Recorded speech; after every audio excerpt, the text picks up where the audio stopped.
and trade problems in the fastest possible way. We covered the border topics such as security, migration, and we also examined initiatives to consolidate our cooperation in global scenarios and global interests.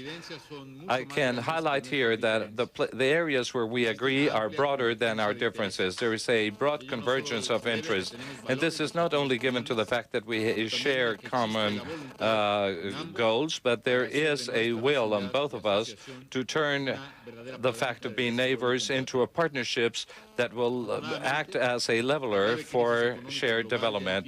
Fortunately, the serious economic global crisis is giving up. This opens up a window of opportunity for Canada, the United States, and Mexico to reposition Mexico and North America as a vigorous region, competitive and prosperous, capable of generating more and better jobs, a region that will be attractive for investments, trade exchange, and tourism with great perspectives facing the future. Together, we should increase our exporting capacity in a context of growing competitiveness among different regions of the world.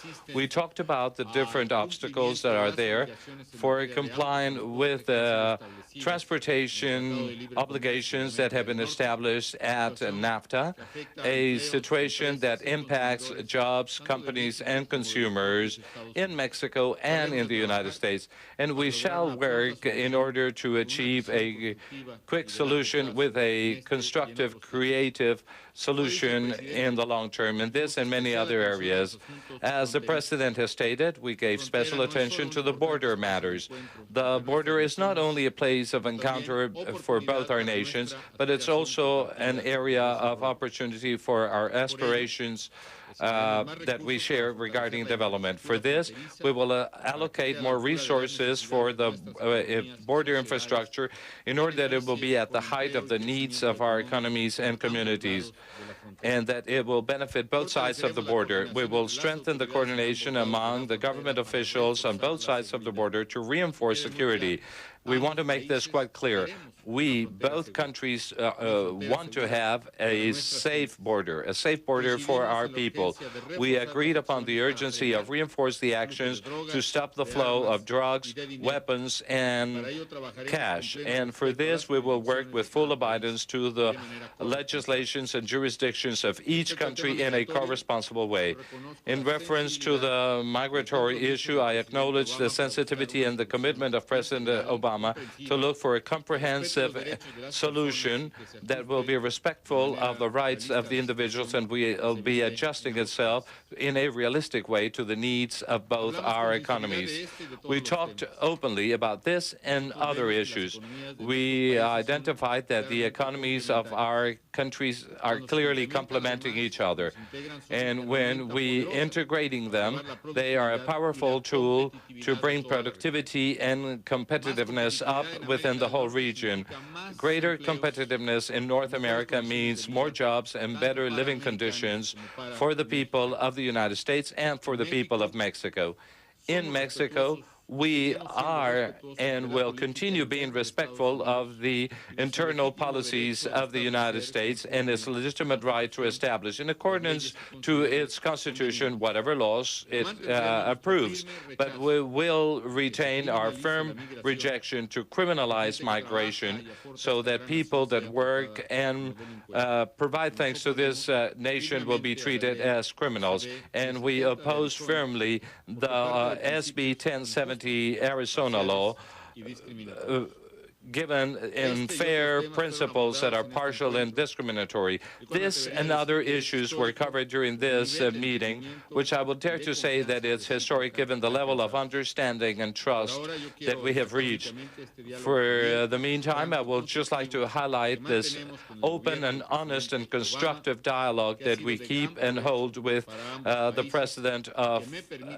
government of President Obama and these two countries that allows me to see the strength and leadership of the President of the United States.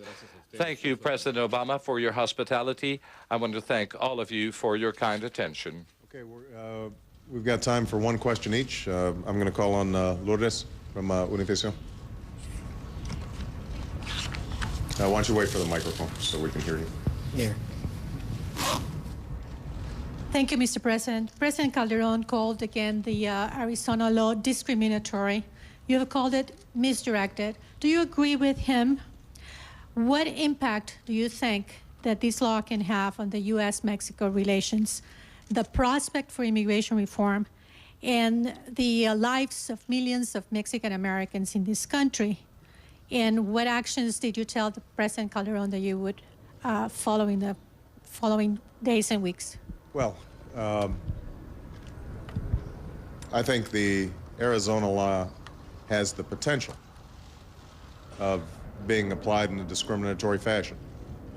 Now, after it was initially passed, the Arizona legislature amended it and said that this should not be carried out in a discriminatory way, but I think a fair reading of the language of the statute indicates that it gives the possibility of individuals who are deemed suspicious of being illegal immigrants from being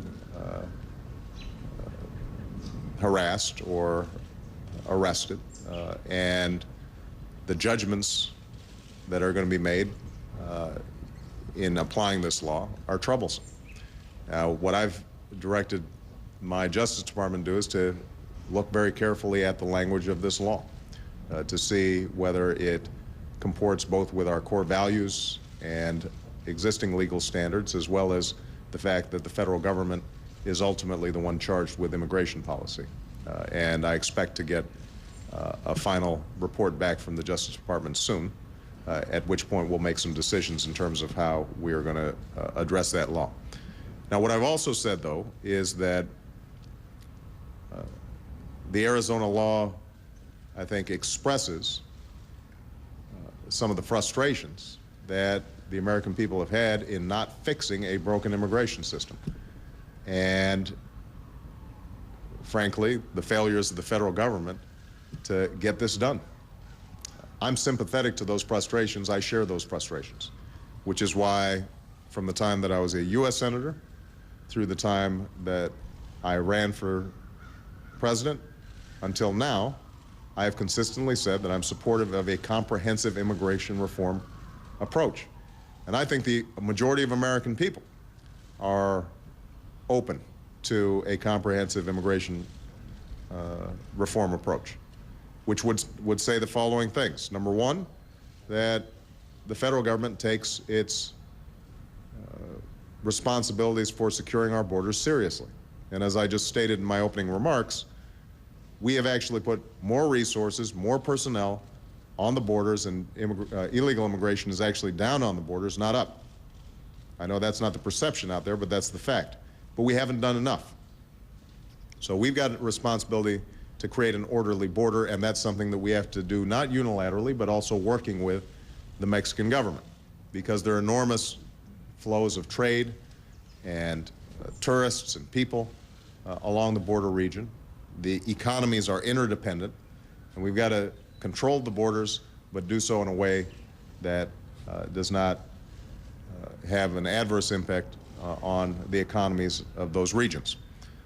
The second thing we've got to do is we've got to make sure that businesses are following the rules and are not actively recruiting undocumented workers so that they don't have to abide by overtime laws, they don't have to abide by minimum wage laws, they don't have to abide by worker safety laws, and otherwise undercut basic worker protections that exist. And they have to be held accountable and responsible. The third thing we have to do is to make sure that those who have come to this country illegally are held accountable. And that means they need to pay a fine, they need to pay back taxes. I believe they should learn English.